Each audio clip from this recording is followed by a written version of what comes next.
You're listening to the Skeptic's Guide to the Universe, your escape to reality. Hello and welcome to the Skeptic's Guide to the Universe. Today is Thursday, December 1st, 2022, and this is your host, Stephen Novella. Joining me this week are Bob Novella. Hey, everybody. Cara Santa Maria. Howdy. Jay Novella. Hey, guys. And Evan Bernstein. Happy first day of Advent, is that right? Yeah. Maybe. Cara? Although, Yeah. I mean, I don't know if that's like a religious thing. I just like it because of the calendars. It's a religious I'm trying to understand here. Oh, because well. I have a few Advent calendars. Yeah, that's why I brought it up. So some of them are 24 days, and I'm like, so that sucks. They end on Christmas Eve? The whole point of me buying Well, that's myself interesting. Advent calendars is so that, because I might be spending Christmas alone, I don't know what I'm getting every day. And I want it to end on Christmas. So I'm going to wait until tomorrow for my first day of Advent. Smart.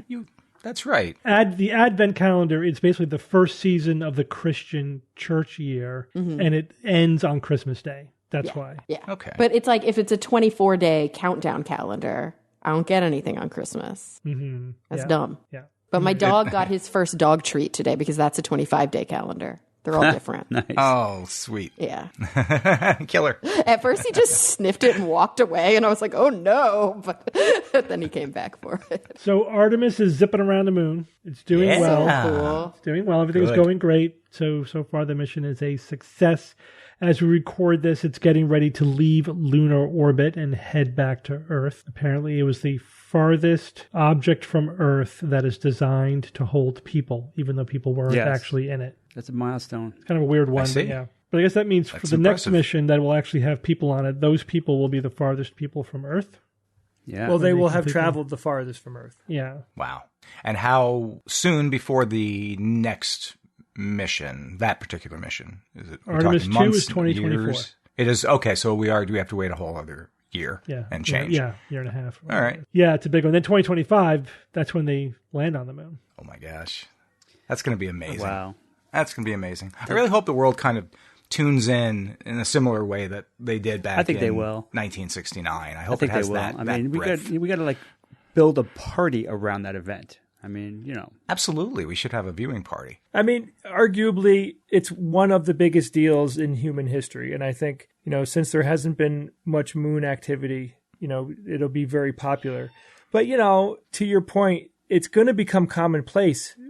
Going to the moon, landing on the moon, bringing things to the moon, bringing things back from the moon is going to be like any other news item at some point, not in the distant future. Wonder what the moon hoaxers are going to say. I just thought about And that the for the flat first earthers. time. Yeah. Yeah, I see what you're saying, Jay, about it being, common at a certain point. But at the same time, I'm still personally fascinated every time a space mission occurs in recognizing the scientific advancement and ability and stretches that we've had to make in order to get to these points in human history. It's all part of human history. And every single step along that path has been fascinating to me. I'm never bored by it. I never consider it common or kind of get used to it or ho-hum. Yeah, I agree. I got accustomed to space shuttles taking off, and it wasn't as exciting, to watch the launches. And I like to watch the landings better because I thought they were more interesting. But bottom line is, I mean, any of this stuff, if done frequently enough, will become commonplace. I'm kind of looking forward to that. I want space travel and the moon, to be a part of the monthly events that take place. I think that'll be a cool time. Well, definitely the space shuttle launches, they would seem, repetitive and kind of the same old. It was the missions themselves that were each unique and had had specific goals.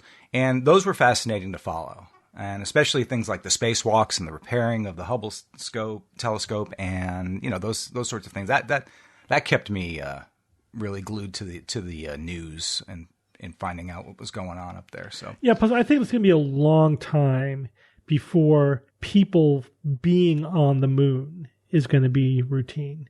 Rocket launches, I could see that. They're still cool. But yeah, they happen frequent enough that it's not glue yourself to the TV kind of event. But if there are people walking on the moon, I think that we're going to be paying attention. Why did we wait so long? I mean, that's a $64,000 question, right? I mean, it's Like, it could be commonplace by now if we had just, like, kept going. Don't even get me started. Yeah, I mean, politics had a lot to do with it, of course. Oh, I mean, it sure, wasn't always. that like NASA didn't want to do it. You know what I mean? In the movie Apollo 13, you could see how people were not even watching the launches or caring about people going to the moon and currently conducting a moon mission, right? That's Until Apollo 13, of course. Yeah. And things got nasty. I mean, remember in the movie, they didn't even, like, I remember that one part where they didn't even tell the astronauts, like, nobody cares, nobody's watching. mm-hmm. But, the political will wasn't there. I mean, that's what it comes down to. NASA is in a continuous cycle of asking for more money. It requires sustained Administrations. financial support. So, yeah, that's right. It has to be sustained through multiple administrations, and that's often the challenge. They get funding, and then it evaporates. We're redirected. Yeah. And there's been legitimate controversy over whether or not the funding they have should go to robotic science or human spaceflight, and that the answer wasn't always we're going to prioritize human spaceflight. Yeah. And it was also the bringing into the picture the space shuttle program in the 70s, because that's when it was being conceived, developed, and sort of the next phase, the next thing for NASA to do. So that's why they moved away from Apollo and went with the reusable space transport system, the STS. Yeah, and there's always this multi-stage plan, and we never seem to get to the later stages. But we are finally now, so But it did take a damn long time. But, well, here we are, though. Finally. Still in our lifetimes, which, I'm all for that. Yep, if all goes well. Yeah, that's true. So, Evan, how you feeling? Steve, thank you for asking. I feel like total crap. I came down with the flu. Oh, man. Saturday after Thanksgiving. You sure it's the flu? Oh, I'm sure it's the flu. 103-degree temperature. Oh, my gosh. Ooh, Headaches. Wait, 103. 103. That's like, go to the E. It was not close. Right. Department. But Yeah, right now? Or like... No, okay, no, I was like, how are you, podcasting with that? No, this was on I peaked. I seem to have peaked on Tuesday of this week. That was the day where I was like, begging some God somewhere to please, I'll never sin again in some way. If you please get me through this. You have one of those moments. You can totally see why people have these moments in their life. But what happened was on Saturday after Thanksgiving, Rachel and I went to a concert in Baltimore. That'll do it. Yeah, well, and we were treated very well by the bands there. We got all access passes because we're friendly with these bands and stuff. And this was the closest they were coming. Long story short, they gave us an all access pass, so we were allowed to go backstage and hang with them, and be in their green room and just kind of be part of the crew. They really treated us like total VIPs, which was absolutely wonderful, and that was great. And then head home and started feeling I started coughing on Tuesday and on Monday. And by Tuesday, I was full on. Yeah, this is the flu. Body aches, headaches, the high fever, the chills, everything that was. But you did take COVID tests, right? I did take COVID test. It was definitely was not COVID. Rachel did get her flu shot already. She did not come down with flu. I had not gotten mine. I was going to get mine this week. Yep. So bad on me. My fault entirely because for delaying it. But I delay my flu shot normally because I try to make it coincide more with tax season because I want to be protected for more of the tax season, January through April rather than, November, December and not have it wane off at the tail end of tax season. So that's kind of but flu's hitting with a vengeance early this year. Yeah. And it's terrible. I'm getting my shot tomorrow. I have my appointment to get my bivalent COVID and my flu shot tomorrow at the same time. And everyone on all the bands that were there, that were in that green room and backstage, they, like 90% of them came down sick and a bunch of them had flu. So had we not gotten that all access pass and everything, music kills.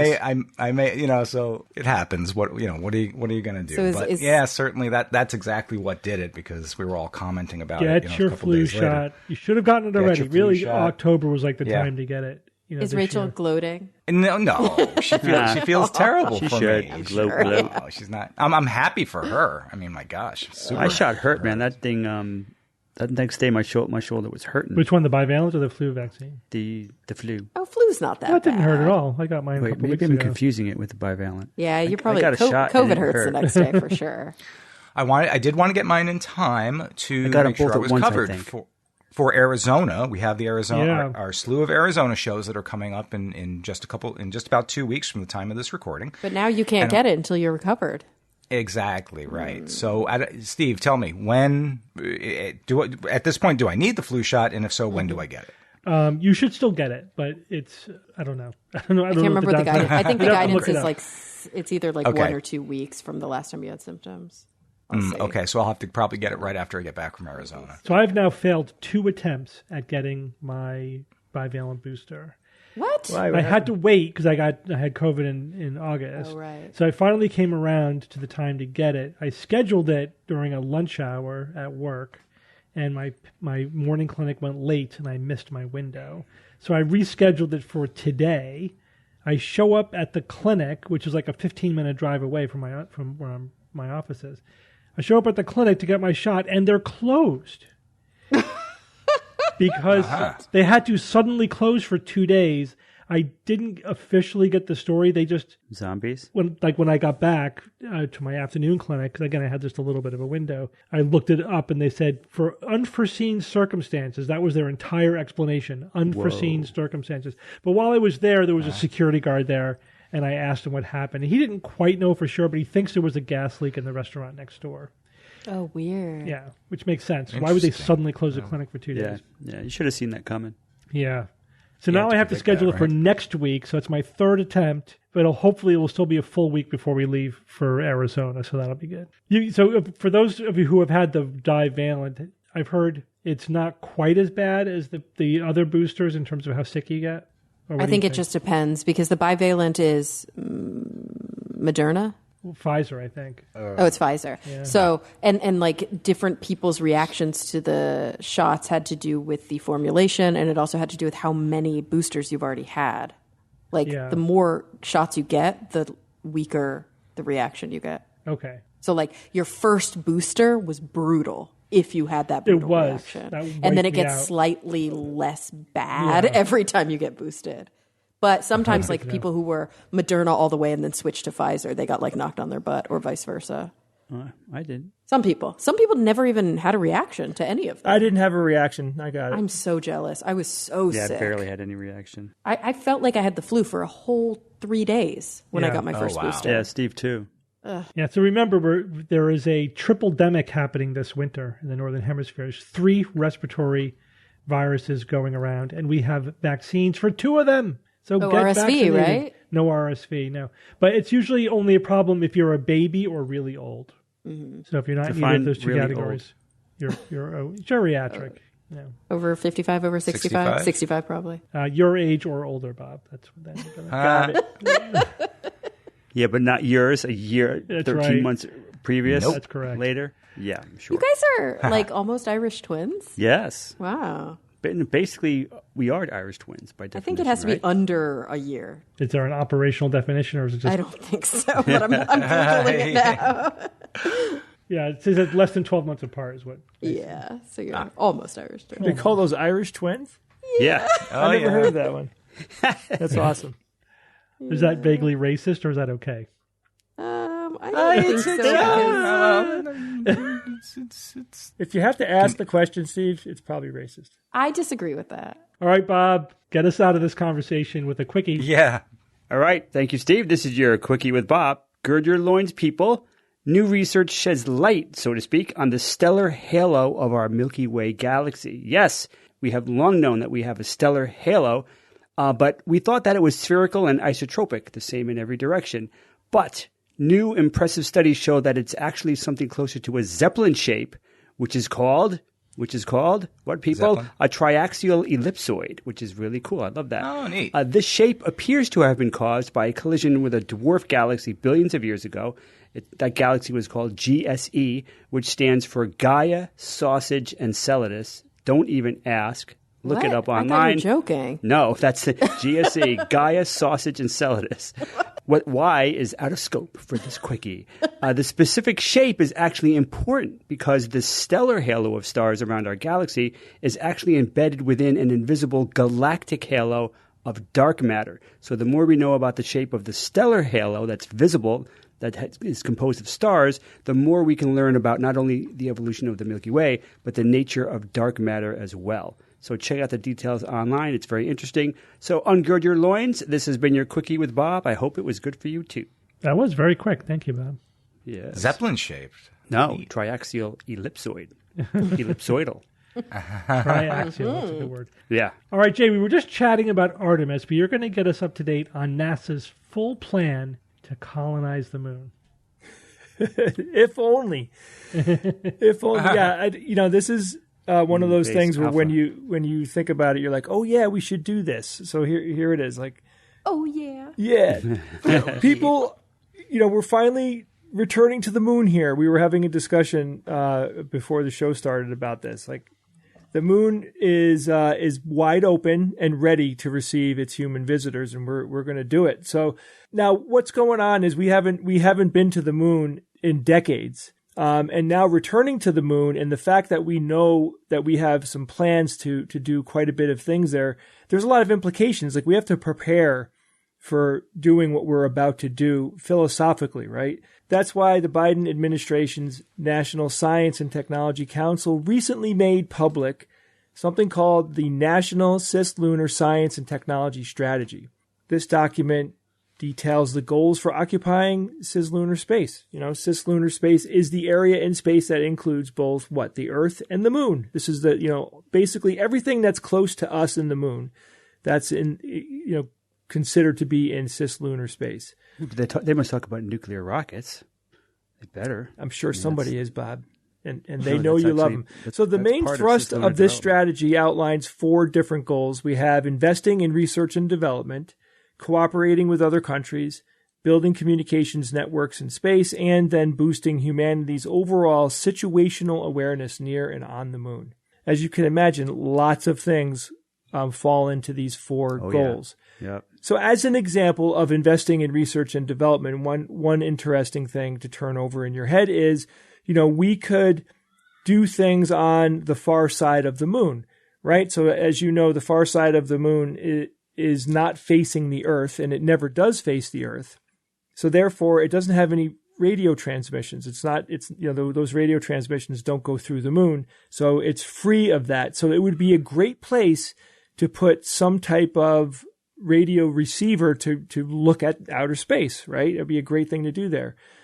Another thing that we're going to do is we're going to develop ways to use the moon infrastructure to launch Mars missions. Whenever you think about the moon, you have to realize that it is very much a stepping stone to get to Mars. Meh. Right? That's one of the main thrusts of doing all of this, is to give us a gateway to Mars. So there's also political motivations to have a human presence on the moon. No big surprise there. As the document puts it, there will be economic, this is in quotes, economic development activities, and there will be economic growth potential for the moon. The U.S. wants to be the first there and to have the strongest presence.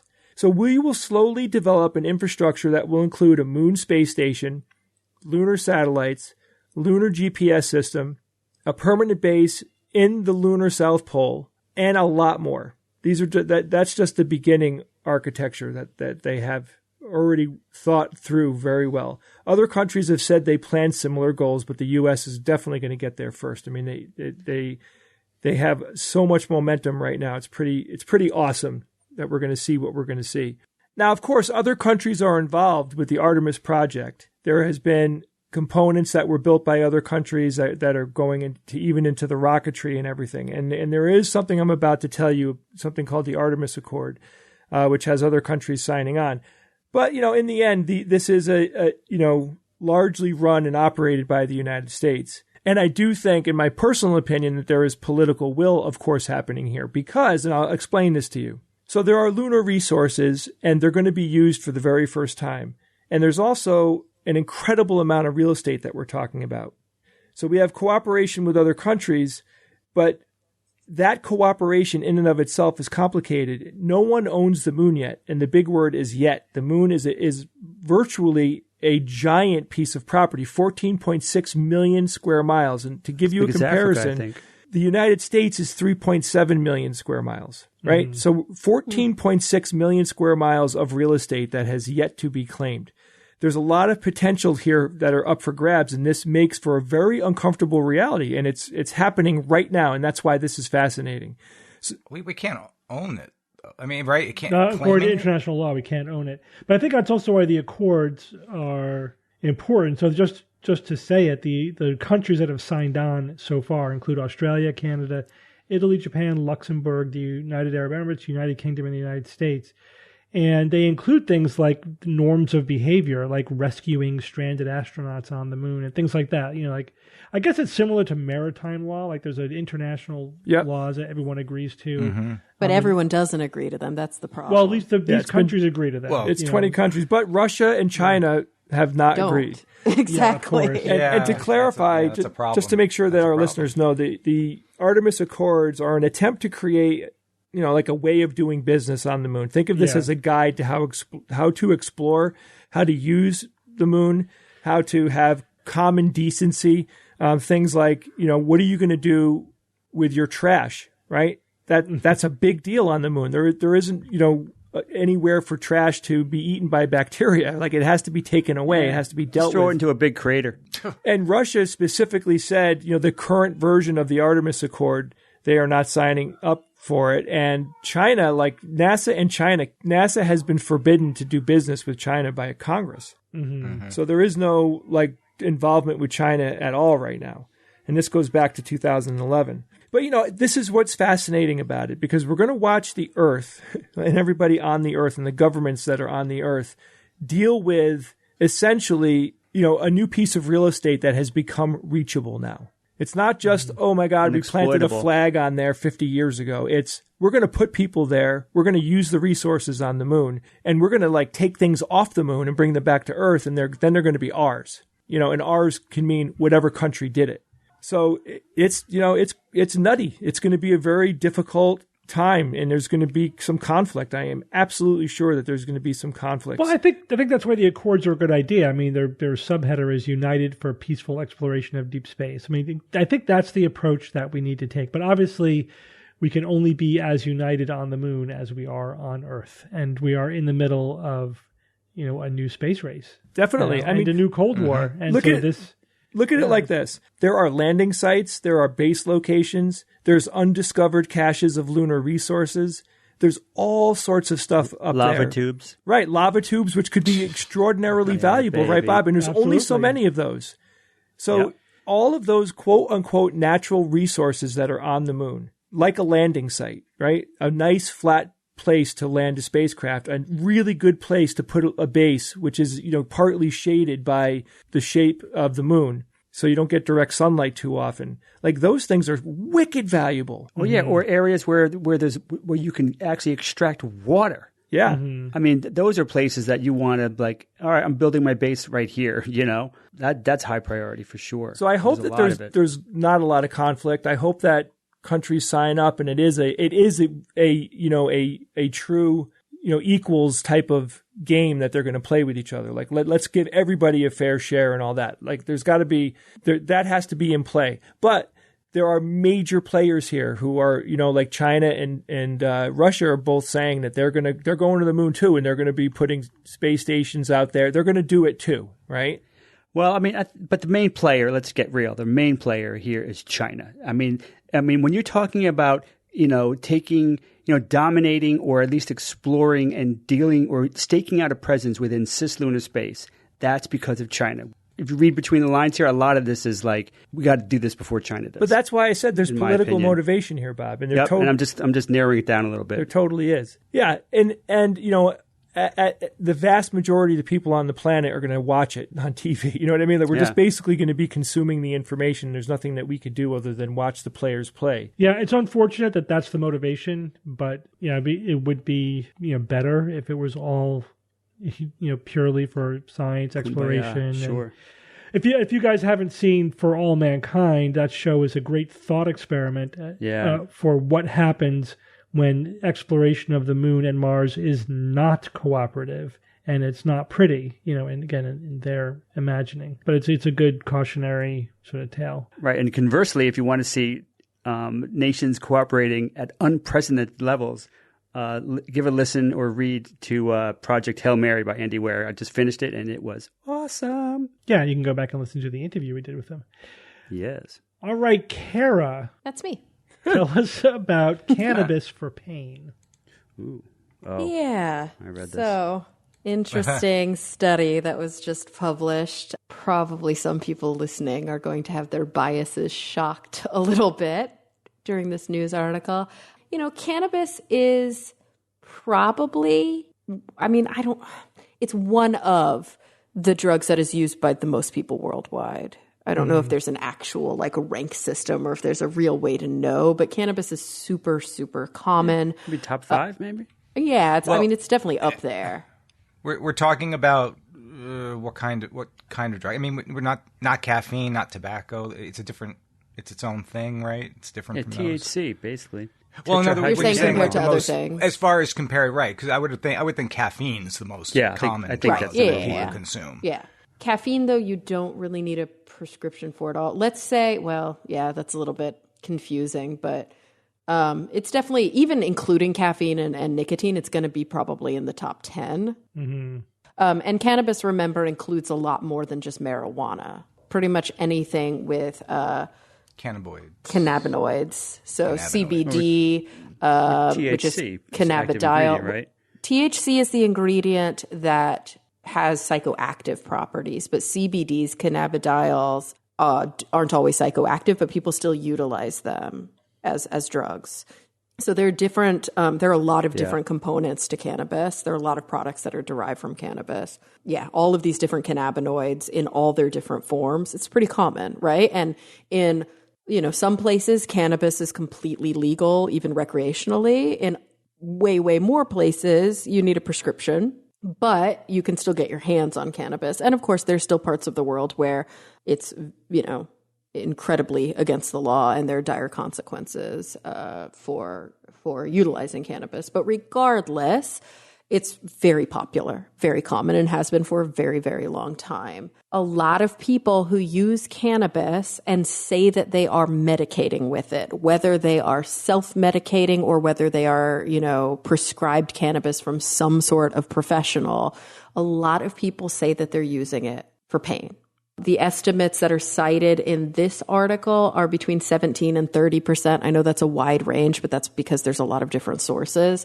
That between 17 and 30% of adult users, 18 plus, across North America, Europe, and Australia say that they specifically use it to manage their pain. So, and that's again among people who are self-medicating, not necessarily people who are like, I smoke weed because it's fun. Oh, gotcha. Yeah. So people who are already saying that they're utilizing it as a medication, as a drug to treat something, between 17 and 30% of people in these Western countries say that they're using it to manage pain. Okay. We know that a lot of people use it for pain, but does it work? This is a big open question. It's something that I kind of came across a lot when I was doing therapy in the cancer center. And I'm curious, Steve, how often you have patients who come in and say, I use cannabis. It helps with my migraines, or I use cannabis. Yeah, right? A lot of patients are using it, yeah. Right. So what do the studies actually show? Well, how do we know if a drug works? We have to compare it to a placebo, right? And I feel like we can do a little bit of background reviewing on placebo and the placebo effect. But one thing that's really important to remember, and Steve, you've written about this in great length, and I think it's important to kind of reiterate that when we're talking about the placebo effect, this is not an actual effect. This is actually a bunch of non-specific effects that we have a hard time identifying. So placebos, by definition, are inert. Giving a placebo is, by definition, not giving the drug. That's right. It's basically, it's any effect that derives from something other than a physiologically active response to the treatment, right? Exactly. So even though we can talk about the placebo effect being an actual effect, it's not like there is something wherein, you know, everybody takes, you know, sugar pill called placebo and then the same thing happens. This is all of the non-specific effects that are different for every different trial. They're different for different types of people, for different types of expectations. But it's everything from expectation effects to, you know, just what's it called? The effect I'm regression blanking, to the where mean is important. regression to the mean. Yeah, definitely. But the effect where just going and seeing a healthcare provider, just being enrolled in a trial. Just non-specific effects of all the non-specific effects. Treated, exactly. I thought there was like a specific name for that. Like you're you know, literally somebody in a white coat is putting their hand on your shoulder and saying, I see you. Like people tend to feel better.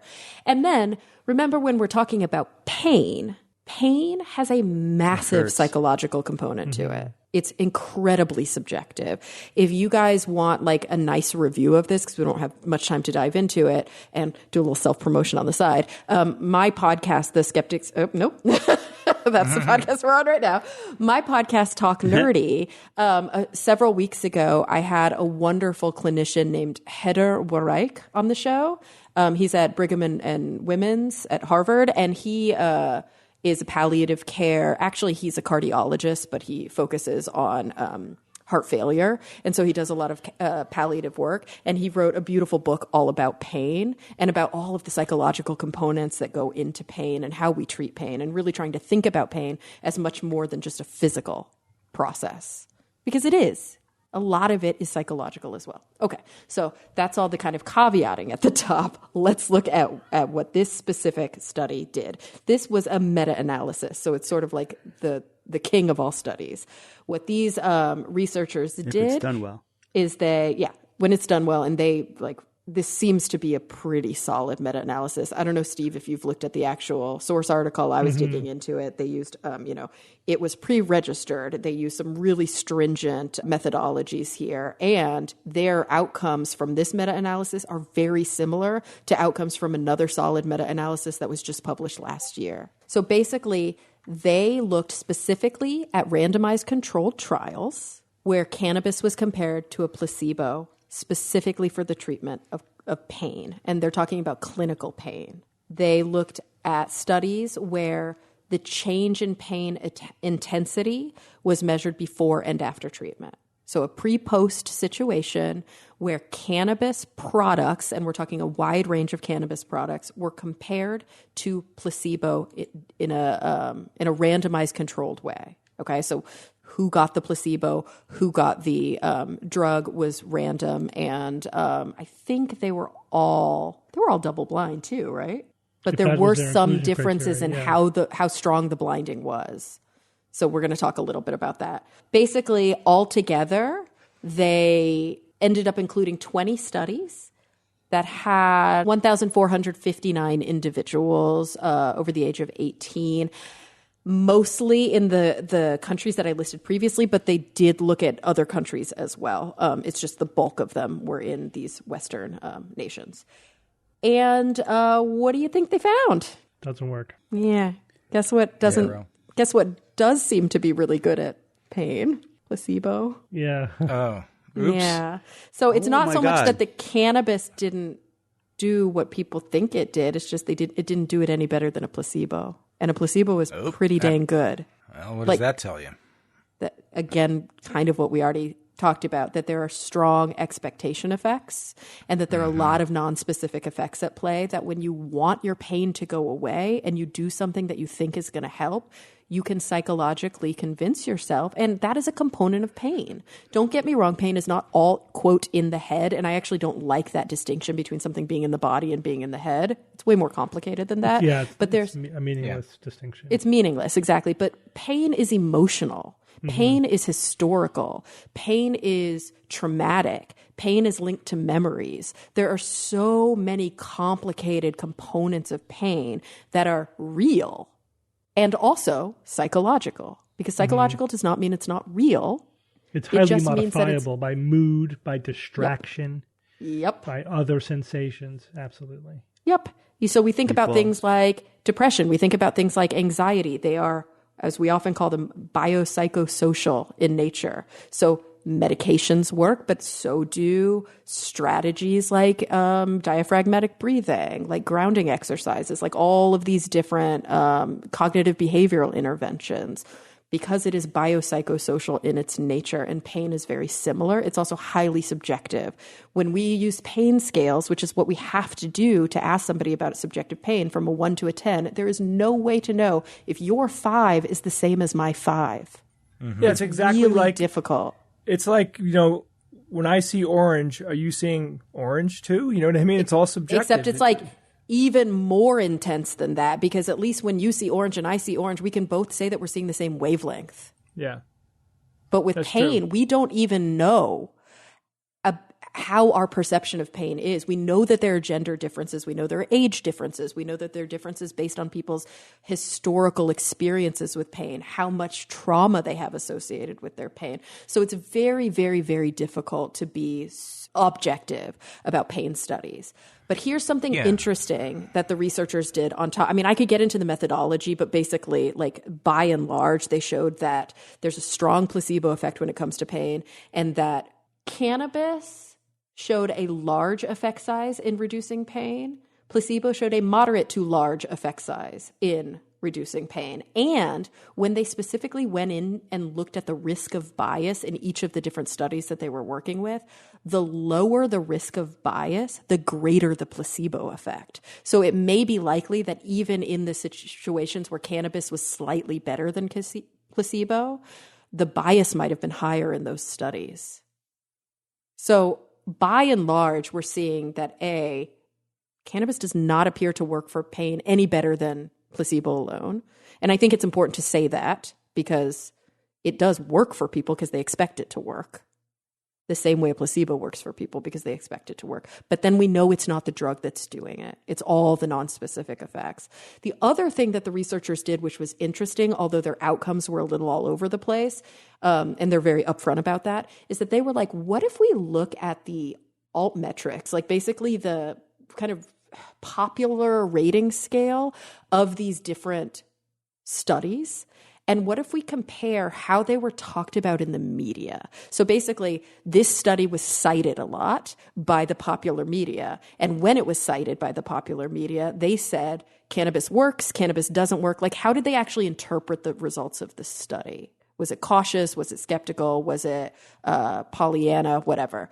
And even though the results were a little all over the place, so they couldn't really say point to point, study to study, we think that media bias is what causes this, they could say that when taken as a whole, media descriptions of studies involving cannabis and pain are very, very rose-colored glasses. Mm-hmm. Basically, people who write about this say, look how great cannabis is for pain. And so they're saying, I think there's an effect here. I think that maybe people think cannabis works because they've been told it works by the media, and then there's this like positive feedback loop where they keep using it, they keep telling themselves it works, the placebo effect is strong within it, and they feel better, so they keep using it.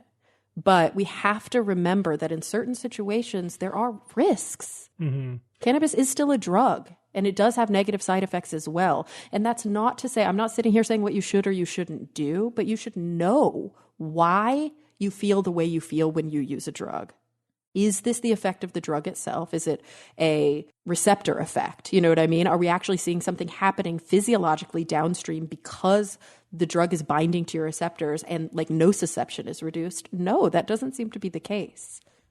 It's much more complicated than that. And so when we start thinking about that risk-benefit analysis, it's important. And what I would see time and time again, and this is just anecdotal, and I'm curious what you think about this, Steve. I'd love to see a study on this. I don't know if one exists. Patients who I saw for psychotherapy in the cancer center who already had a history of using cannabis preferred to use cannabis to help with their cancer pain. Patients who had never tried or used cannabis, who tried it naively, said that they actually felt worse after they used it. And I would see that time and time again. It was sort of like people who already relied on cannabis integrated it into their healthcare, and people who didn't, lots of times didn't like it. Mm-hmm. Or they were like, this doesn't work. They might have already been self-selective for Totally. a good response to it. Exactly. Yeah, I mean, there's been a number of systematic reviews of cannabis over the years. And before this segment, I reviewed like the ones I could find for the last 5 to 10 years. And they all say similar things. Either the studies are preliminary, we can't make any statements, or the effect size is tiny, or it's a small effect size, but the side effects are actually greater than the pain relief, if there is any. But we can't even say that there is because the data is too weak. So that's basically what we're seeing so far. There's no big effect and big signal with a clear, replicable, rigorous outcome in the research, and that usually means we're dealing with placebo effects. But in cannabis is also more complicated because it's multiple things, right? And so like some studies look at just THC and CBD studies, and a lot of patients tell me that it doesn't really take the pain away. It just mellows them out, and they need that. Yeah, because it's also psychoactive, and right? so but that's the is that THC. That's it may just be distracting them from the pain, not really reducing the pain itself. Well, that reminds me of when I heard a description of laughing gas. I remember reading that, and tell me if this is true or not, that laughing gas doesn't take away the pain of dentistry. It makes you not give a crap about it. Yeah, I mean, that's true of opiates as well. And that's because the perception of the pain and the negative emotional response to the pain are two different things. And you can disconnect them.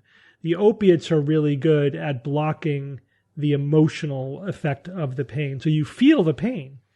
You just don't care. It just doesn't bother you. So that is neurological. Yeah, that absolutely can happen pharmacologically. So it is complicated, and to a degree, like on science-based medicine, we've written about the fact that cannabis is like the new herbalism. It's like the evidence is really preliminary and contradictory and often weak, and yet people think it works for everything and it's fantastic and whatever. But it's all like the honeymoon phase, before we get down to like really rigorous trials.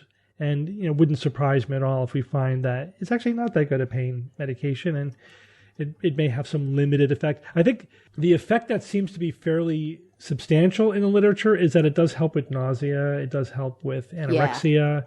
And that's also really interesting because very often, at least with the cancer population, they're sort of like multi-treating. They might take it for pain / appetite, which then can reduce pain, like what's the moderating variable there? So it's complicated. It's just really complicated. All right. So Kara, I'm actually going to do a similar news item. I had to talk about this topic.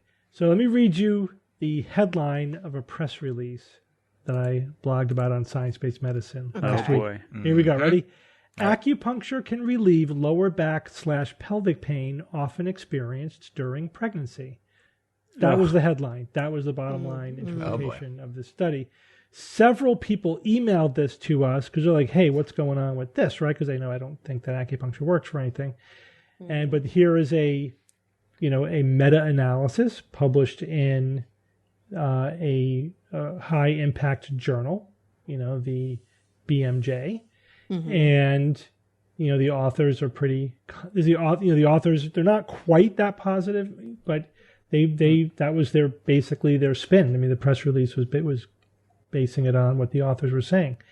So of course I had to dissect the study and see what it shows.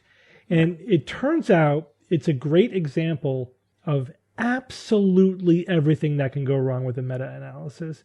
And really? The study, in my opinion, clearly shows that acupuncture doesn't work. And yet they managed to still spin it to the opposite bottom line. But it is almost a textbook of science-based medicine in and of itself. So let's take a look at it. Again, the author's conclusion was acupuncture significantly improved pain, functional status, and quality of life in women with lower back pain during pregnancy. Significantly. What's the mechanism? Yeah. Well, don't get me started on the mechanism. Well, Don't get me started. So, and meta-analysis when you combine studies from different trials, and the greatest weakness of a meta-analysis, of course, they could be fine, but they do follow the dictum of garbage in, garbage out, right? If the individual studies are crap, you cannot rescue them by putting them together in a meta-analysis. Meta-analysis is good for combining good studies that need to be more powered, right? You can increase the power of a meta-analysis by combining lower powered studies, but it doesn't improve the rigor. It doesn't fix the problems of the other studies. So, all right, first of all, it's not that big a meta-analysis. It has 10 studies, right? So that's not that big. The thing that's interesting is that the authors did a good job of gathering the data. Like, I didn't have to go to each individual study. I still did for many of them, but I didn't have to do that to find the information that I needed, because the authors published that information in the meta-analysis. They just ignored it, or just like completely glossed over the fatal problems with the evidence that they were documenting. So first of all, we could look at just the rigor of the studies, right? And they have a nice convenient table showing like which studies were blinded and which studies, in what ways. And not a single study was rigorous across the board, right? Most of the studies were not blinded. And none of them were double blind. Not one of the studies were double blind. I mean, that should be a reason not to do a meta-analysis. So right there, you could stop there. This is a study with a subjective outcome with a huge placebo effect, and not a single study was double blind. We're done at that point. But there's a lot more interesting stuff to talk about. So there was a massive quality issue.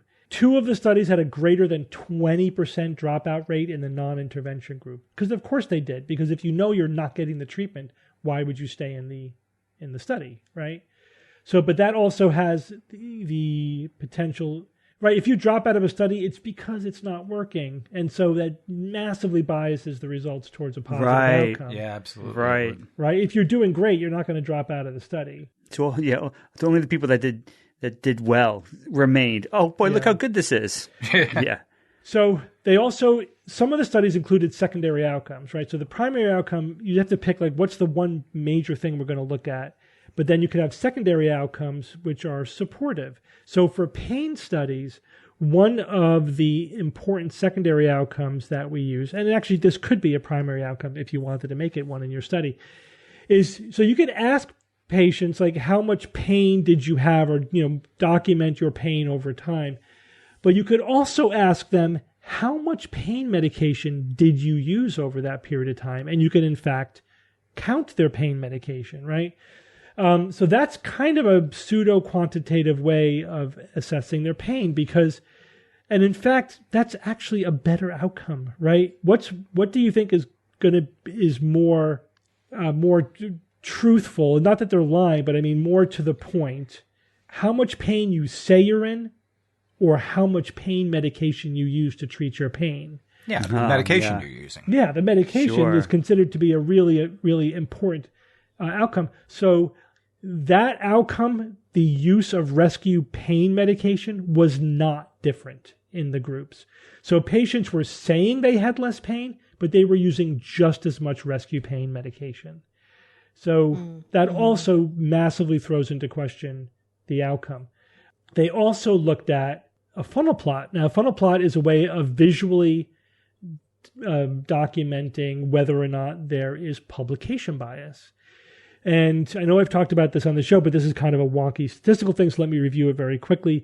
Essentially, on the y-axis, you rank studies based upon their power, right?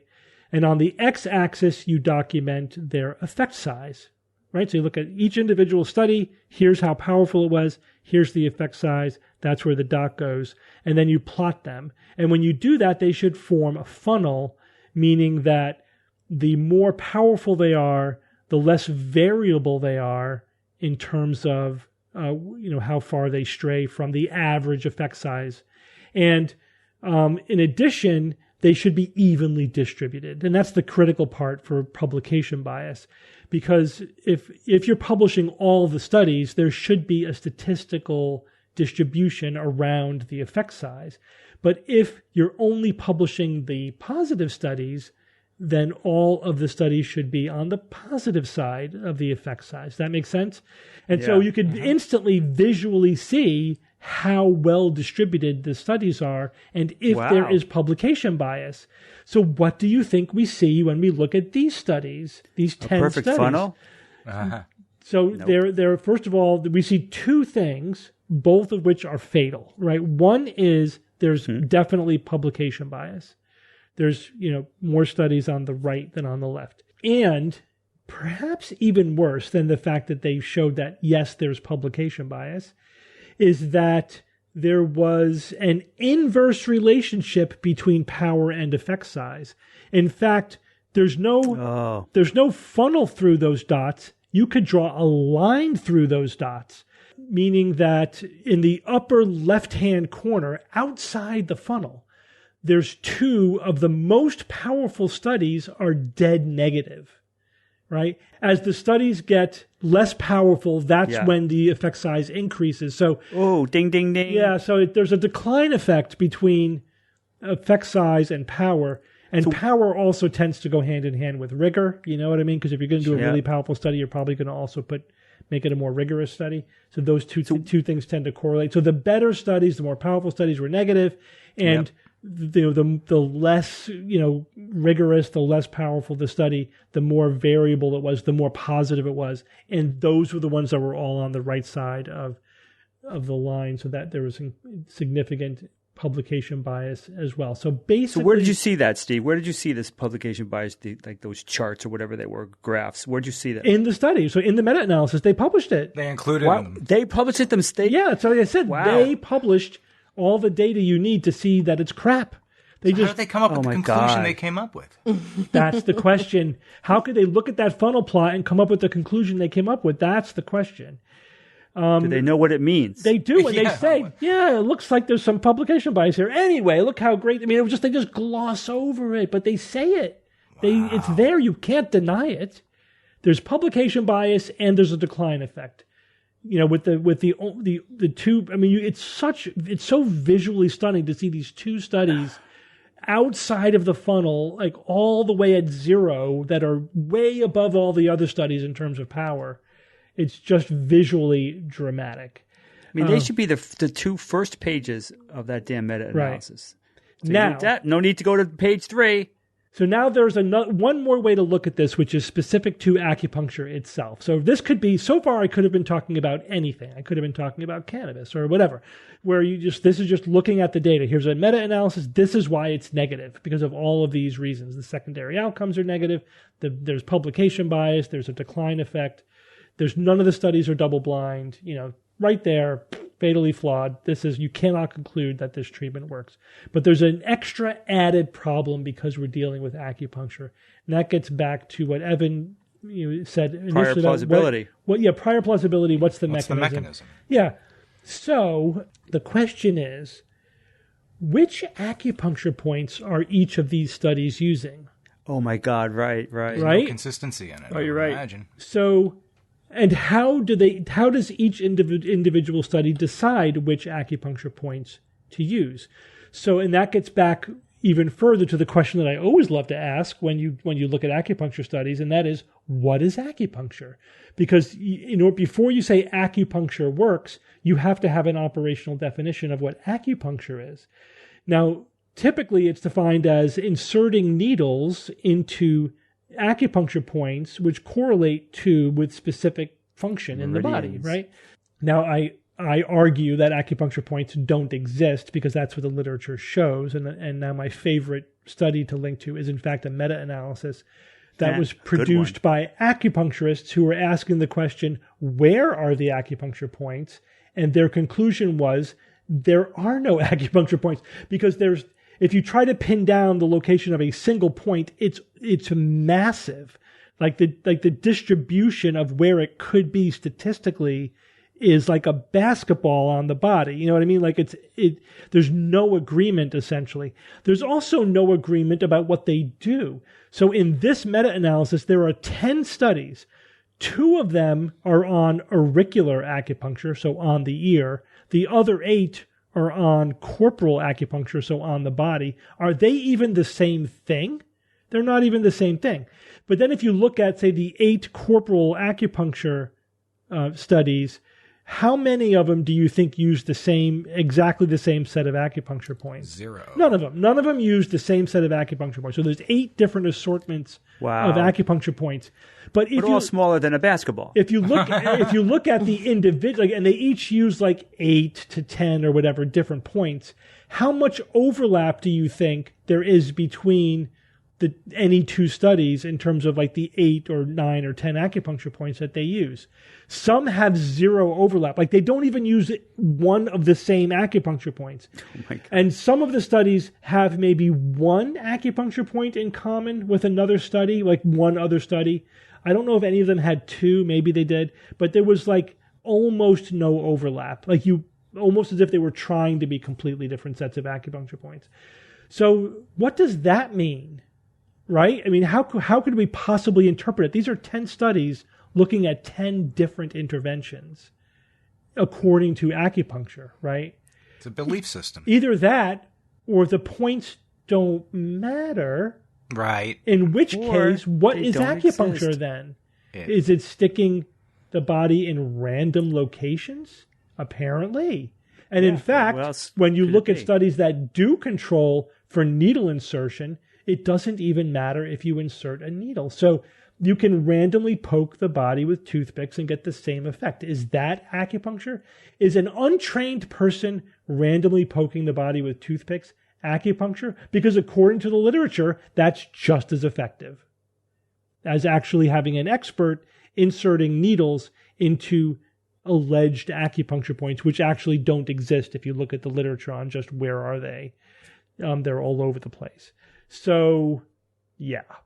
A science-based analysis of the data shows that acupuncture isn't a real thing, it doesn't work, and it's just a placebo effect and research noise. That's all it is. But the BMJ published a study that says it works based on the most shit data you could possibly imagine. And the thing is, if this were anything other than acupuncture, if this were a drug or were some other intervention, there is no way you would get a major journal to publish this data and claim that the treatment works. No way you could get away with this anywhere outside of the alternate reality bubble of acupuncture. Just not possible. It's just a complete scam that's being inflicted upon the public. A total scam. And the BMJ is they cannot see this. No, academic medicine has completely turned a blind eye to this. My own profession completely it's that widespread. Fails. Absolutely. It's a complete failure across the board because they are putting the acupuncturists in charge because they're the experts. Mm-hmm. And no one is even paying attention. My gosh. Because it's I don't know why. It's cultural, it's fringe, it's alternative. I don't know. Wow. But is there anybody they're asleep at the switch. What's the motivation? Is there anyone else that's been railing against like that meta-analysis? Yeah, other people in my group of people promoting science-based medicine. Absolutely. But anyone outside of that? Yeah, but there are people who are not affiliated directly with science-based medicine who are, but there are a very small number of people who are like, the emperor has no clothes, guys. Mm-hmm. And then when you show it to again, I've had this experience many times. Like you explain it to other professionals, they're like, "Yeah, you're right. Okay, moving on." Like they just don't care. It's the shruggy problem. The shruggies. Yeah, it's the total point, shruggy problem. It's a total shruggy problem. But it's completely unprofessional in my opinion. They're allowing a medical scam to thrive within the halls of medicine and major journals and most practitioners I know, most people who are like, they'll recommend their patients get acupuncture because they just haven't done the due diligence to realize that it's complete nonsense. It's a real scandal. It's a massive scandal. Gosh, you've been talking about this for 30 more years, Steve. I know. It's remarkable. It is remarkable, and this study is like emblematic of the whole thing. Yeah, and then the headline roams around the world, and everyone sees more legitimacy to it. So it does so much damage. It's self-perpetuating legitimacy on utter nonsense. Absolutely. What a world. Scandal. Okay, let's move on. Well, everyone, we're going to take a quick break from our show to talk about our sponsor this week, Aura Frames. It's the holiday time of year, and people sometimes struggle with finding meaningful holiday gifts for family, friends, and other people that we love, especially some older family members like grandparents.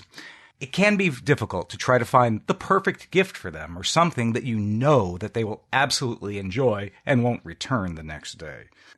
Enter Aura Frames. I mean, really, don't you take like a million photos, let them sit in your phone, nobody ever gets to see them? What if you could take all of these beautiful pictures, upload them online to the best digital picture frame, according to Wirecutter, The Strategist, and more. Every single Aura frame is designed to fit any decor style. There's a stunning HD display, unlimited storage, super easy setup, and here's the best part, no fees. All you've got to do is hook up your Aura frame to Wi-Fi and use the free app to add endless photos and videos from anywhere in the world. Our listeners can take advantage of Aura's extended Cyber Monday sale and get $50 off their best-selling Carver matte frames. Just go to auraframes.com/skeptics. That's AURA frames.com/skeptics. These are Aura's lowest prices ever, so get yours now before they sell out. And if you miss this sale, there will still be great sales through the end of the year. Terms and conditions apply. Okay, guys, let's get back to the show. Bob, I understand we have some new standard units to talk about. Yes. So, the powers that be have created and approved 4 new metric prefixes like mega or nano that we all know for the first time in 31 years. 2 of them are the largest ever, and 2 are the smallest ever. So say hello to my little friend. Say hello to the Rana and the Quetta, which stand for respectively 10 to the 27 and 10 to the 30. You know, a 1 followed by 27 zeros and by 30. Big numbers. At the other end of the spectrum, say hello to the Ronto and Quecto. And they stand for, of course, 10 to the negative 27 and 10 to the negative 30, immensely small numbers. So these are huge numbers. Obviously, 10 to the 27 is an octillion. 10 to the 30 is a nonillion in the United States. Love it. So, for example, the sun is 2 nonillion kilograms. I mean, big numbers. Okay, so a one Ronabyte hard drive would have 1,000,000 billion times the capacity of your 1 terabyte hard drive.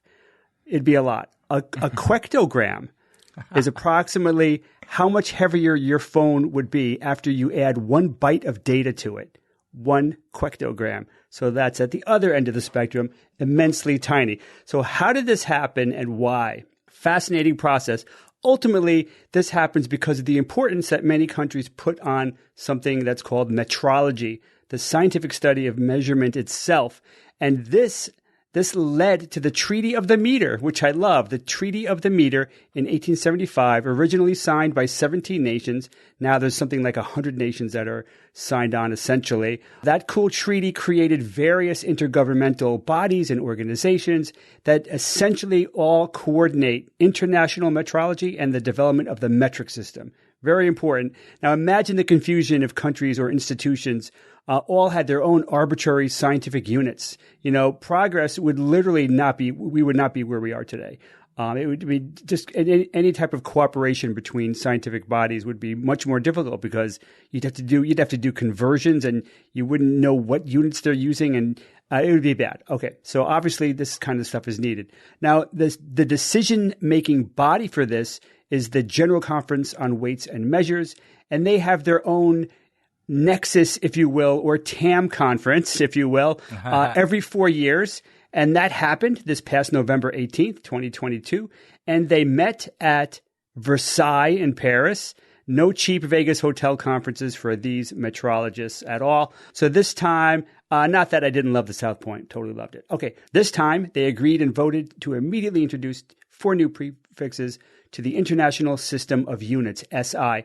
So this, of course, was not the first time that they met to discuss such decrees. In 1975, they came up with the familiar prefixes, peta and exa. And if you have interests similar to mine, you may have come across these terms in the context of, for example, a petawatt super laser or exascale supercomputers. They're kind of all over that kind of those domains. In 1991, they made the most recent update, and this was right before the World Wide Web became a thing. That's a long time ago. They added zeta, which is 10 to the 21, and zepto, which is 10 to the negative 21, kind of the other side of the spectrum, if you will. There's yada, 10 to the 24. Evan, yada, 10 to the 24. And the converse, basically, yocto, 10 to the minus 24. But that was a long time ago. Now, those prefixes were created primarily for which scientist do you think had the biggest hand in driving those updates, the yada and the zeta? That was those pesky chemists, because the chemists were clamoring for very large metric prefixes to handle numbers on the scale of Avogadro's number, right? Yeah, 6 times 10 to the 23 units in a mole, which is an important measure of essentially the measure of the quantity of various substances. So they wanted numbers. They wanted metric prefixes on that scale of 6 times 10 to the 23. That would be more meaningful. So this time, though, the driver for the new metric prefixes weren't chemists. They were data scientists. Because the data generated globally every year is now already well into the zettabytes, 10 to the 21. After that comes the yada bytes. I can't wait. And that's 10 to the 24. And after yada, there wasn't any prefix. Yeah, I know. Bob, how long we've been talking about yada bytes? Yeah, and it's still 10 to the 21. Yeah, 10 to the 21 is still 10 to the 24. Yada byte, a yada is still huge. And but there are certain areas where you'll see yada thrown around. But there's more than that, though. There's more drivers for these new terms than just the data scientists. And these are interesting. There's unofficial terms are out there. Some of you may have heard of Brontobyte, or how about this one, Hellabyte? That's an interesting one. The Google unit converter has for years, it's been saying that 1,000 yada bytes is 1 hellabyte. And that's not official. And it was something they had to come up with themselves to. They did. I mean, they didn't have to, but they've been running with it. And a hellabyte makes any self-respecting metrologist cringe. And so that's because. So now I'll go to Richard Brown. He's a metrologist in the UK National Physical Laboratory. He actually developed the Rana and Quetta over the past 5 years. He's the guy. He's been developing them for the past 5 years. He proposed them at the conference last week. So this guy had a hell of a week. I'm sure it was his best week in a long time. So he said this from a metrology point of view. Hellabyte. He's talking about hellabyte. It sort of horrified me because they're completely unofficial terms. In the past, unofficial terms have been adopted into the SI, but the problem with Hella and Bronto is that their symbols, H and B, are already used in the metric system for other units or prefixes. So H, for example, stands for hecto, which is rarely used for 10 squared, and H, capital H, is the Henry, the unit for inductance. This is the main reason they can't stand as formal terms. It's not especially that I wanted to be a killjoy, although that comes into it as well. So he likes being a killjoy, but they could not abide having hellabyte coming into standard use because the symbol would invariably be H, but H stands for something else. That leads to confusion, and that's exactly what metrology seeks to avoid, and that's why they need to be so particular. So then in order to not reuse any abbreviations and cause confusion, Doc Brown, I'll call him Dr. Brown, here, he only had two choices. Isn't that from Back to the Future? Mm-hmm. Of course. He had only two choices left. The words had to start with an R and a Q. So that's what he had to run with. But there's other standards and norms, though. In the recent past, the large prefix, they end with a letter A. There was mega, giga, tera, etc. So they want to continue with that. They want it to end in A.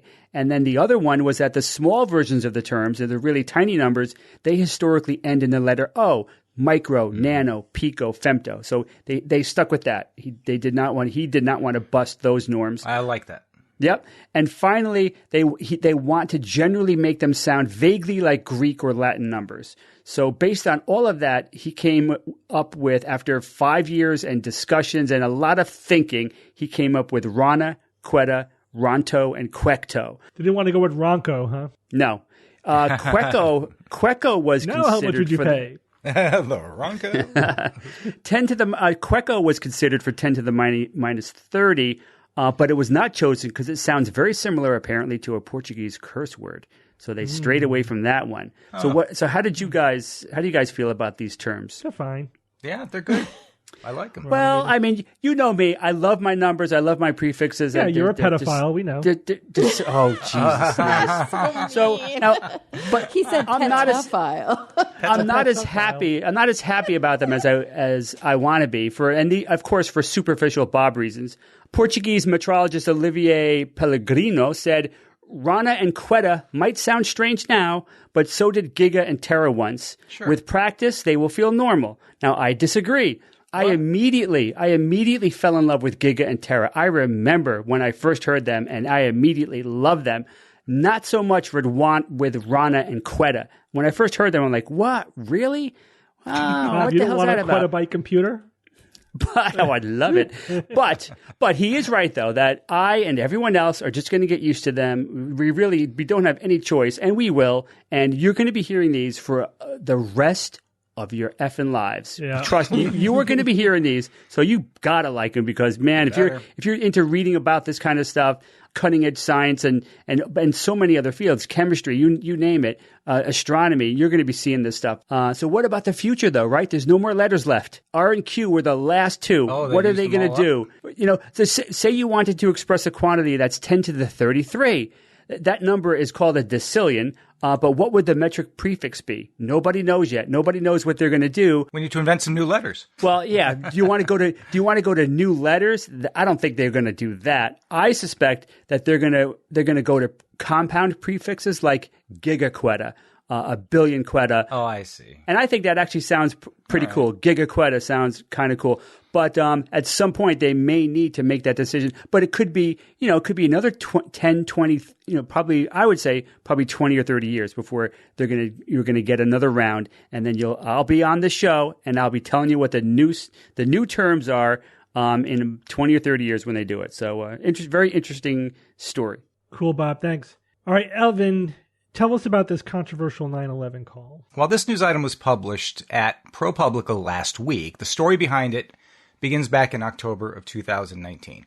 And it's about a woman. Her name's Jessica Logan. She made a call to 911 because her 19-month-old child had died. Very sad. She found him in his bed, tangled up in bed sheets, which, kind of is a story unto itself, the dangers of letting children sleep with the blankets, but that aside. As you can imagine, Jessica, as any mother, any father, discovers the child absolutely distraught, and when you make the 911 call, your ability to effectively communicate, let's say, may be compromised to a certain degree depending on the person. So she made the phone call, and look, the emotional and psychological state that she was in was just really devastating. A detective by the name of Eric Matthews reviewed the transcript of the 911 call and decided that Jessica probably killed her child, and that Jessica's call to 911 was an act. She was lying about how her child died. This would become the direction that the detective would pursue in the case. It turned into a homicide case practically immediately. So it's obviously extremely disturbing on a lot of different levels. First, the death of a young child, it's always a tragedy. And then there's the parents or parent of the dead child and everything they feel when that occurs and discovering a body. And then to be accused of lying by law enforcement about the death is a whole additional layer of emotions that one can only really imagine. But Detective Matthews, just 5 months prior to this, had taken a 2-day law enforcement training course called 911 Homicide Is the Caller the Killer?, which was held at a nearby community college. The instructor for that course, his name is Tracy Harpster. He's also the chief architect of this discipline, who promises those who take his class says that they will leave with the power to solve murders by listening to a 911 call. So in this particular case, Detective Matthews, when he interpreted this call, it was really the time, all right, hey, I just recently took on this study, this course, and I'm going to use what I learned in order to, go forward in this particular case as being a homicide. Now, Jessica did not explain on the call what precisely had happened. Here are some of the features of the call. She didn't say explicitly what had happened, that her child had suffocated, until almost 60 seconds into the call. And she never explicitly asked for an ambulance for her child. And these, the detective noted, are indicators of guilt. And it provided a framework in which the entire investigation would be conducted. Jessica is a person who, at a very early age, was diagnosed with learning disabilities. Pretty severe ones, too. For example, she needed questions asked to her on the final exams of graduating high school. She needed to have them read to her because she could not determine them on her own just from reading them. So these are the kinds of limitations she had in her ability to learn and certainly to express herself too. From reading the interviews, Jessica's essentially not very well spoken. She fully admits this. She has verbal shortcomings and several language issues. She takes long pauses to think over an answer. Words come out of her mouth relatively slowly. She drags vowels and she repeats herself often. And these indicators show up on this particular, test that basically gets applied to the people who are analyzing, or the detectives who are analyzing these kinds of calls, to make a sort of a predetermination as to whether or not there may be someone who is lying on the phone. I'm looking at a copy right now of the sheet. It's basically a one-page sheet in which you've got two columns, one on the left side, innocent indicators, and one on the right side, guilty indicators. Here's an innocent indicator. If you immediately plea for help, if on the 911 call, there's an immediate plea for help for a victim, that's an innocent indicator. If there's no immediate plea for help for a victim, that's a guilty indicator. All right, here's another one. No acceptance of death. That's an innocent indicator. But acceptance of the victim's death, if you express that in the 911 call, that's a guilty indicator. So you go down this checklist, and there's about 20 of these that I'm seeing. And according to the checklist here, the guilty indicators comprised about 90% of the innocent versus guilty indicators on the sheet. So this was the primary tool that they sort of used to go into the deeper investigation. Obviously, they go to the scene. They have to do all the regular things that come along with this. But it basically sets the framework under which the investigation is going to take place. There are a lot of people, police officers, prosecutors, coroners, who have taken the course across the country and present themselves as basically experts now in what is called, what do they basically call it? 911 call analysis indicators, right? It's called 911 call analysis. That's the course you take for this, and that's basically what you become certified in, if you want to even call it that. And they use this method, and a lot of people don't know that this is going on. It's not really spoken about publicly very much, and that's, at least from the research I did, I couldn't find many articles about this out there in the history, in the archives, or anything else. It's kind of, even though more and more people in law enforcement are learning about this, it's kind of hush hush in a certain sense. But they're using it against unwitting defendants, and they're getting it into the courtrooms too. They're getting it past the judges, and it winds up going to the jurors, and actually is part of the overall body of evidence for the case, and it is having an impact in how these cases are being decided. I would imagine defense attorneys would tear it to pieces. If you were able to hire competent defense attorneys. And unfortunately, in this particular case with Jessica, who's not of means, and poor families, and they had to go to several family members to scrape up just enough money to hire a basic attorney for about $10,000, which is not a lot of money at all. So you're going to get a $10,000 attorney to represent you in a case in which it's murder against you, and unfortunately, it didn't really work out too well for her, because she was found guilty of first-degree murder and sentenced to 33 years in prison for this. The technique itself, and to this ProPublica piece, but also some other people who have since reported on it, they're saying that there's a lot of controversy around this. Obviously, the indicators for guilt, they're just, it's way too vague. Putting too much reliability in how people in a stressful situation are making these 911 calls, and you're jumping to many conclusions that you can't jump to, because when it's studied, and it has been studied, in which they have gone back and looked at prior 911 calls to determine, and after the fact that they know who's guilty or who's innocent, they can't correlate it. It doesn't work. It basically becomes, as one person called it, reading the tea leaves. Yeah.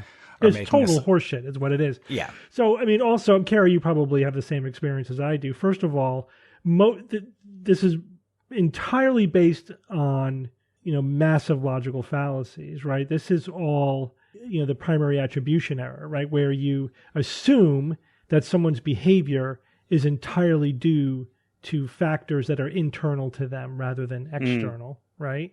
So it makes that mistake. Like, they're not responding to the situation. Their behavior is completely indicative of their guilt or innocence in this case. But also, not only are you deciding it's all for internal rather than external causes, but you know what those internal causes are in an individual case based upon generic factors. It's complete nonsense. Anyone who takes a history from patients realizes that a lot of people do all of these things, even when they're not under acute duress, right? Even when they're not panicked because they think that their child is dead.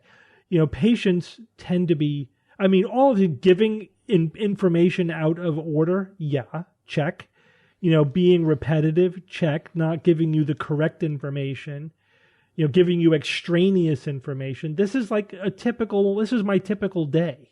You know what I mean? That's just nonsense. You deal with criminals? No, this is how, Stupid joke. Most people, first of all, they get a little flustered. They may be intimidated by the process and what's going on. They don't know the information that's important to you. And so they give you a jumble. You have to sort of guide them through the information that you need. Yeah, it's human psychology. And they're treating it like it's like a criminal psychology. Well, but even criminal psychology is clinical or human psychology. That's the thing. This applies when we're talking about, what do you call it? Interrogations as well. Mm-hmm. Yes, absolutely. We've learned so much. Yeah. We can't make these assumptions. It's like we're making a conclusion and then looking for evidence to support the conclusion. Right. Mm-hmm. Yeah. Put someone in a room for 10 hours and grill them. You can get them to probably say anything you need them to say. Yeah, you can. We've shown it over and over. And there's no right way to react. That's the other thing. There's no there's no normal way to react because we don't know anything about the person's culture, background, previous experience, state of mind at that time. You can't assume everybody acts the same way. That's right. That's right. Exactly. Or the way you would expect them to behave. Right. Where's the validity, right? Where's the validity testing for this process? How predictive is it? I suspect the predictive value is zero of this is what I would suspect. Mm-hmm. But give me where's the data, right? Yeah, that's right. And when they try to replicate it based on past cases and stuff, it cannot be replicated. Right. They can't. And some places have said they're not going to use it. So that's encouraging because they have gone ahead and run these tests. And a lot of them are at the federal law enforcement agency, especially, FBI and those organizations have come out basically against it. But it is still seeping into other more lower or local levels of law enforcement. Illinois Law Enforcement Training and Standards Board has approved this program for credits towards a lead homicide investigator's certificate, often funding the classes with state grants. And the board is supposed to set these statewide training standards. So yeah, it is getting out there and it is being used. And like I said, it's also making it all the way to the courtroom and into what the juries are using to help decide cases. And just really, really, really awful that this kind of pseudoscience can make it this far. It's terrible. These kind of things should just be outright banned. Inadmissible in court. And, defense attorneys need to know about this because this is basically a get out of jail free card. If you're using this absolutely rank pseudoscience.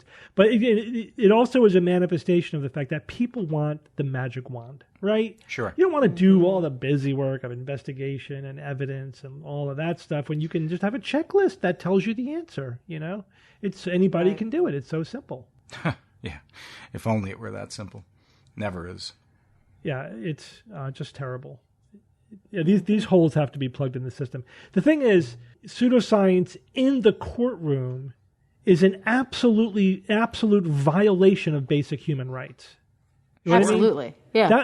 That poor girl is in jail because of some cop, basing his analysis on utter pseudoscience. Her liberties have been deprived because of pseudoscience. That is just horrible. And it happens so much more often than we. Right, not just in this situation, as we were talking about with interrogation, with fingerprint analysis, with there's so much pseudoscience and forensic science that we're only just now realizing.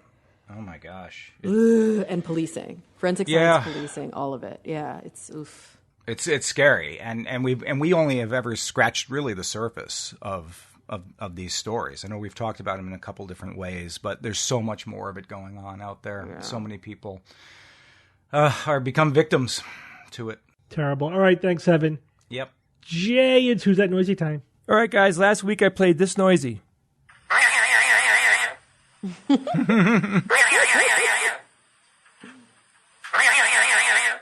You guys got any guesses? Why is it so funny? Isn't an animal? I think it's definitely an animal. It's probably a bird, is my guess.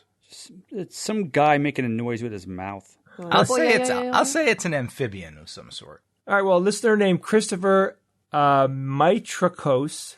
Christopher said he suspects that this was recorded indoors in a house or an apartment because he hears like the patter of a keyboard possibly happening. He says there's a wobbly aspect of the sound that could indicate rotation, so he thinks that this is a gear spinning component in an electronic accessory like a printer or a fax machine. I don't hear this as a machine making the noise at all. But I included this guess because I thought it was very interesting because, again, this is another example of it's remarkable how when you hear something, you can assign it to any slot. It could be anything. And I just find that so interesting that you hear a machine in that.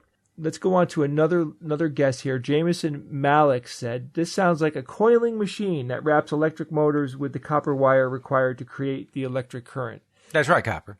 The noise itself is the wire being coiled, and the pause in between is the machine indexing the motor 45 or 90 degrees. Again, another machine guess. I was so surprised to get these guesses. I'm really blown away by that. Another listener wrote in named Roger Quigley, and Roger said, hi, Jay, big fan of the podcast. I believe this week's Noisy is an RC car. It may be upside down, and the wheels are spinning freely when the motor is turned on. So, are the wheels spinning round and round? That's also another interesting guess. When I first heard this Noisy, I pretty much nailed it. I knew exactly what it was. Now, again, I have to chalk that up to my intense training with different types of sounds. I mean, after doing this for so long, like I think I do have a good ear for the origin of things. I'd be curious to have that tested.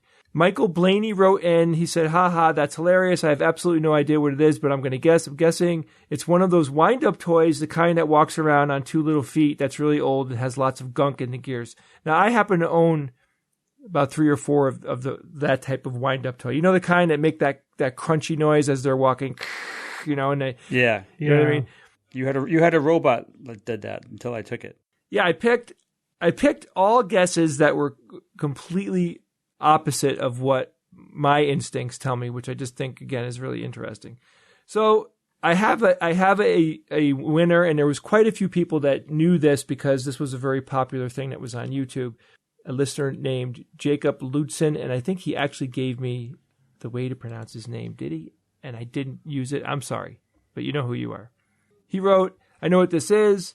This week's Noisy is one of those things that will brighten your day when roaming the endless YouTubes. It's a Japanese channel called Hidaki Utsumi, which frequently features a red bird, and one of this bird's signature moves is going wee, wee, wee, wee, wee like that. I'll play the noise for you again in a second. And then I'll give you a little bit more information by another listener named Brian Slater. He says this week's noisy is a chattering lorry named Gummy, who belongs to Hideko Utsumi, a former Capcom sound designer. And this is basically just a funny noise that the bird makes. I'll take a listen again.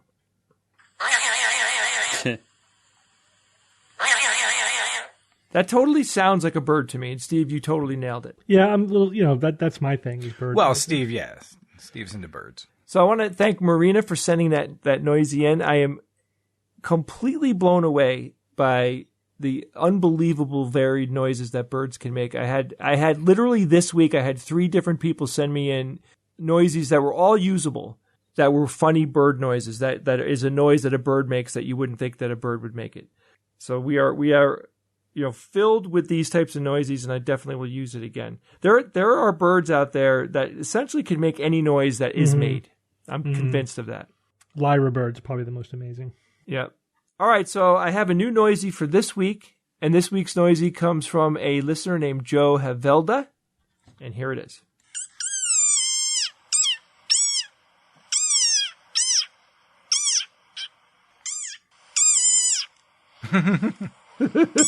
All right, so if you think you know what this week's noisy is, or if you heard something cool, you can email me at wtn@theskepticsguide.org. Jay, you sure? That sounds familiar to one you've played before. I may have used it. So what? I think you did. I like it. It's adorable. All right. So, guys, we are still getting orders for signed books for the Skeptic's Guide to the Future, but that may be coming to an end. Specifically, you can still. I think you might still be able to order books where we signed the book plates. They may still be available, but we have a deal with a local bookstore, R.J. Julia's. It's a local independent bookstore, and we could actually go there and sign books or bring signed books to them. And we told them that they can continue to take orders. But here's the thing. We can only keep doing this for so long. So if you want a directly signed book of The Skeptic's Guide to the Future by the 3 of us, you have a very short time to get your order in to RJ Julia. And if you want this as a gift for somebody for the holidays, you better do it right now. We're just going to say for now, definitely get your order in by January 1st to RJ Julia if you want a guarantee that you'll get a signed book from Bob, Jay, and I. All right, we got one email this week. This comes from Chris from Perth Down Under. And Chris writes, I really enjoy the podcast, and science or fiction is a particular favorite of mine, spelled with an O-U-R-I-T. I play along at home, and while I haven't kept records, am quietly confident I would be awarded the wooden spoon at the end of each year. Yeah, it's really easy when you're playing at home, and you don't have to put your nickel down. During this segment, I often ask myself, what does that mean, Steve? You've yet to answer, but surely the skeptical rogues have similar questions. For example, during episode 906, I would have liked to have known what the term visual perceptual learning meant. I think seeing clarification rather than making assumptions or blind guessing is an important part of critical thinking. So what are the rules around asking clarifying questions during science or fiction, and could the rogues be asking more such questions? Thanks and best regards. So thanks for the question, Chris. The rules are... There are no rules. It's whatever I want to do at my whim. That's right.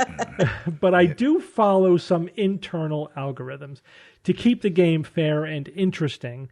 So first of all, there are no stakes but bragging rights. So just whatever makes the segment the most compelling or interesting for the listener is my guiding light there. But here are the guidelines that I found. What are my guidelines? More guidelines. First, if the first or second person to go has clarifying questions about terms, I almost always will just answer those straight up, right? And sometimes I'll even pre-answer them. I'll say, by this I mean that. I have to put it in a pithy sentence, but I don't want the jargon to be the thing that people get hung up on. But I'm less likely to answer questions as the game goes on, because then I figure it's unfair. If I'm answering questions for the fourth person to go that the first 3 people didn't have the benefit of hearing before they gave me their answer. So the first person almost has carte blanche, but After that, I start to get increasingly restrictive, and I'm very unlikely to answer questions when the third or fourth person goes. But also, if they're asking a question that is the actual challenge of the question, like this is the thing that will make you know whether it's true or not, of course I'm not going to answer that. That gives the game away.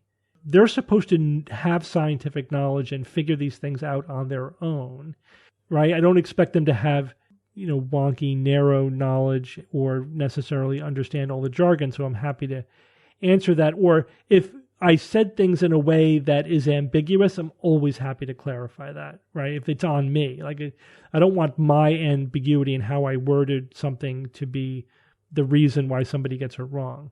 So anyway, those are the guidelines.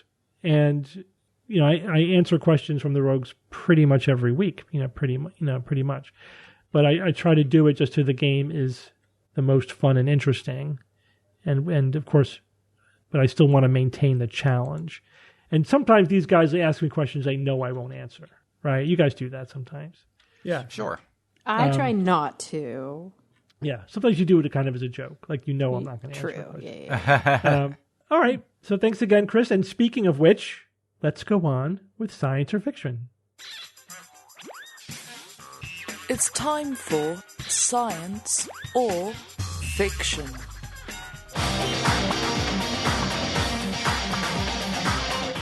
Each week, I come up with 3 science news items, 4 facts, 2 genuine and 1 fictitious, and then I challenge my panel of skeptics to tell me which one is the fake. We have 3 news items this week, but we do have a theme. The theme is Captain Obvious. These are 3 items which at first seem pretty obvious.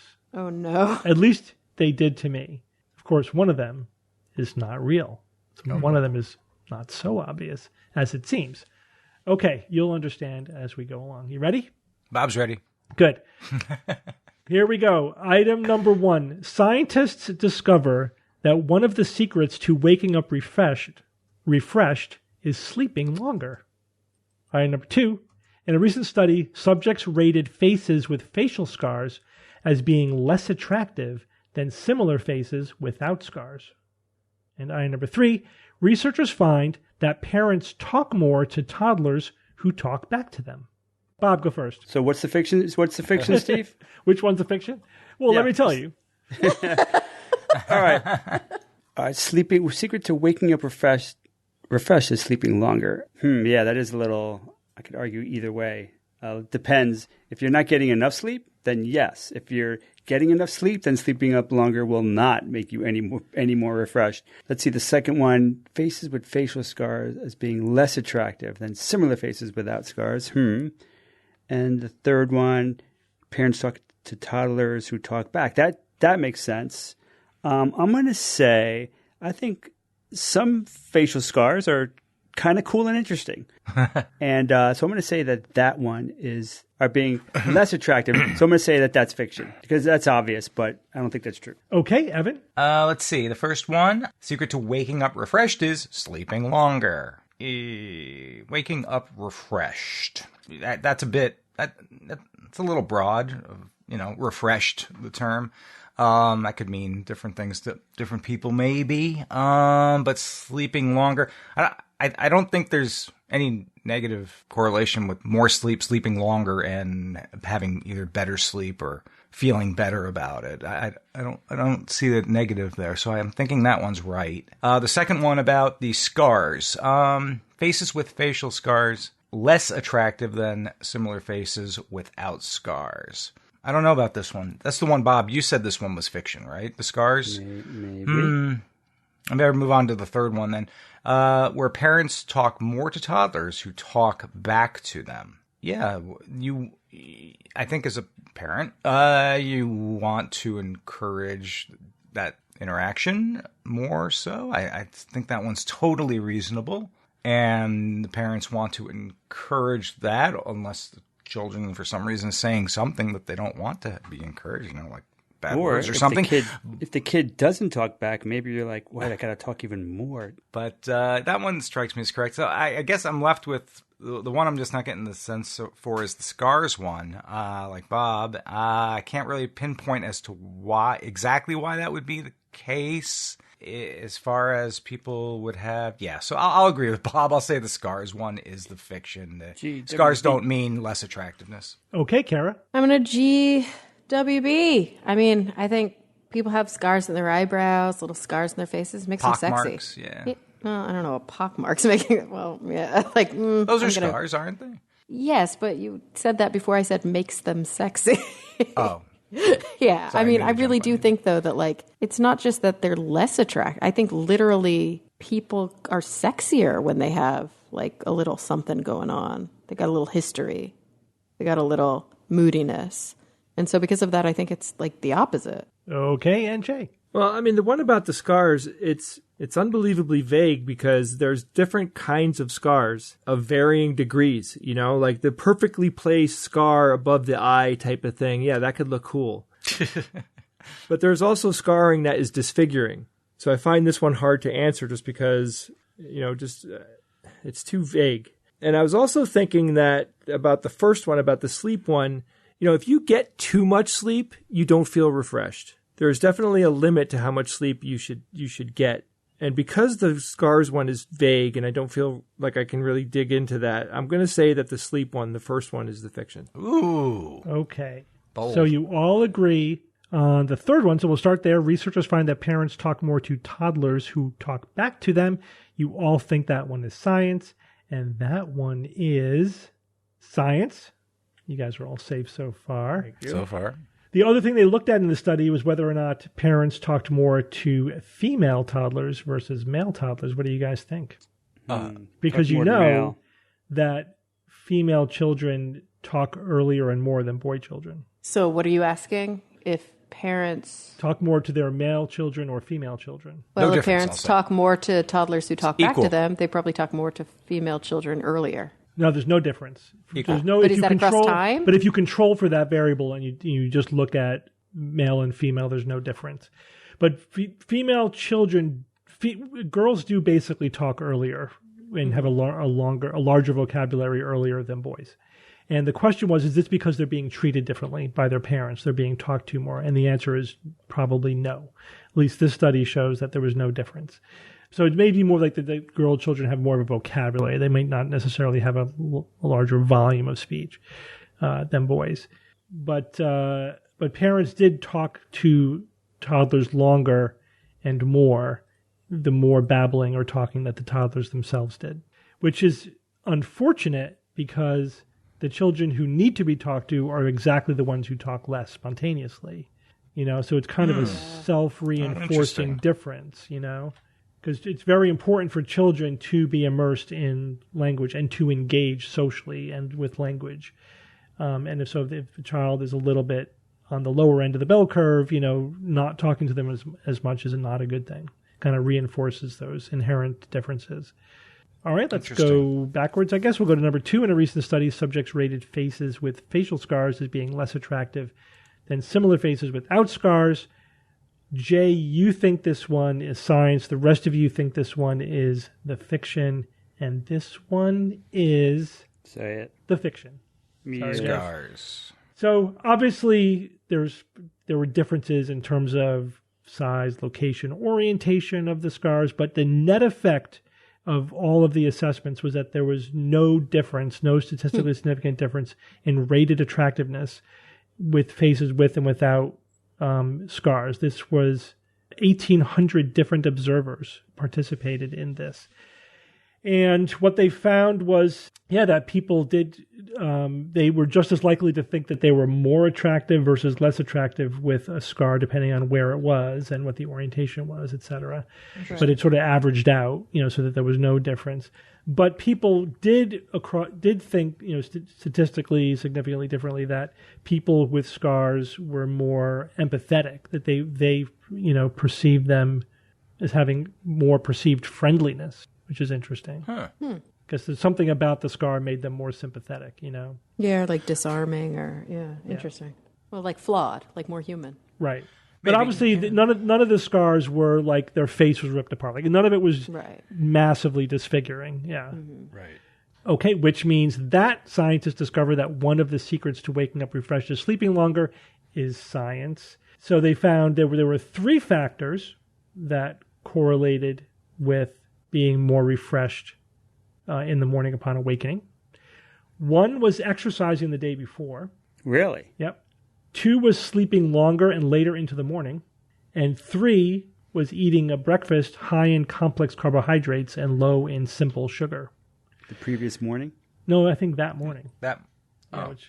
I guess they're rating it your refreshed, your alertness throughout the morning, you know. Oh.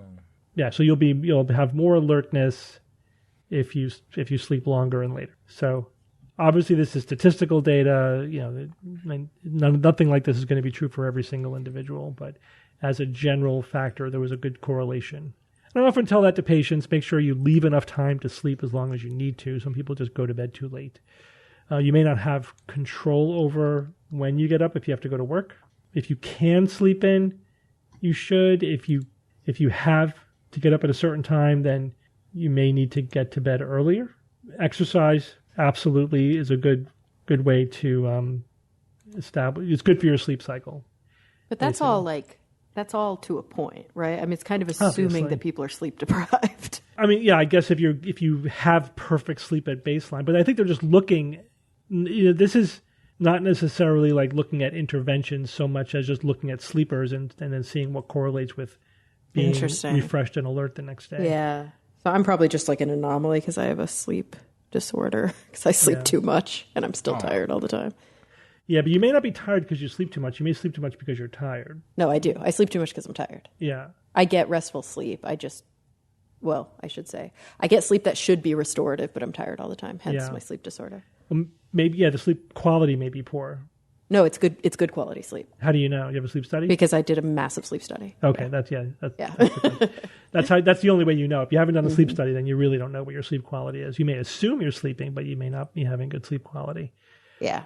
I think that that's why I have a clinical diagnosis. This is probably based on normies. Yeah. I mean, I have patients who have sleep apnea and don't know it. Oh yeah, that's why they always do that first. Before they even do an EEG, they do like the mini at-home sleep apnea thing. Yeah. It's so common. It's the main reason people are tired during the day. Yeah, absolutely. All right, well, good job, guys. Thank you. Thank you. I tried. Yeah. You did, Jay. This was surprisingly tricky, though. You guys, 3 of the 4, you got it right, so you did well as a group. But I tried to find, because I saw a couple that were like, oh, that's so obvious. Like, I had to study that.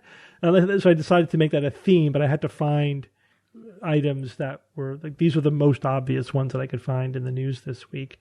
But they could still be tricky, because, you know what I mean? Especially, I did think the scar one was tricky because obviously, I mean, I was worried that you would have the reaction that you did, but just the notion, like on TV, if you want to make somebody look menacing or evil, whatever, you give them a scar. You know what I mean? It's such a cliche that bad guys are scarred. Like even in The Lion King, the name of the bad guy is Scar. You know? Yeah. Scar. Okay, Evan, give us a quote. Whether you function as welders or inspectors, the laws of physics are implacable lie detectors. You may fool men, you will never fool the metal. Lois McMaster Bujold. She's a science fiction author, 4 times a Hugo Award winner. Wow. Tied for the most ever by one person, Nice. according to Wikipedia. Who was the other person? Let's see if Isaac we got Asimov? that here. She's a claim writer. Hugo Award for Best Novel 4 times, matching Robert A. Heinlein. Heinlein, yeah. Heinlein. Yep. Heinlein. So very cool. Yeah. Need to learn about her.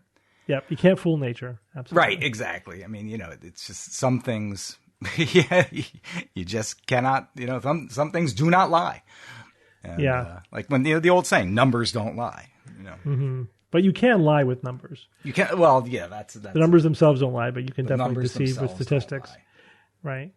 And that's why it's a good skeptical principle. You might as well align your beliefs with reality. Reality's not going to align itself with you, despite the secret or whatever magic you think you have. It's not how the universe works. No, it does not bend to your wills and desires. Right. All right, guys. Well, thank you all for joining me this week. Thank you, Steve. Sure, man. You got it, Steve. And until next week, this is your Skeptic's Guide to the Universe. Skeptic's Guide to the Universe is produced by SGU Productions, dedicated to promoting science and critical thinking. For more information, visit us at theskepticsguide.org. Send your questions to info@theskepticsguide.org. And if you would like to support the show and all the work that we do, go to patreon.com/skepticsguide and consider becoming a patron and becoming part of the SGU community. Our listeners and supporters are what make SGU possible.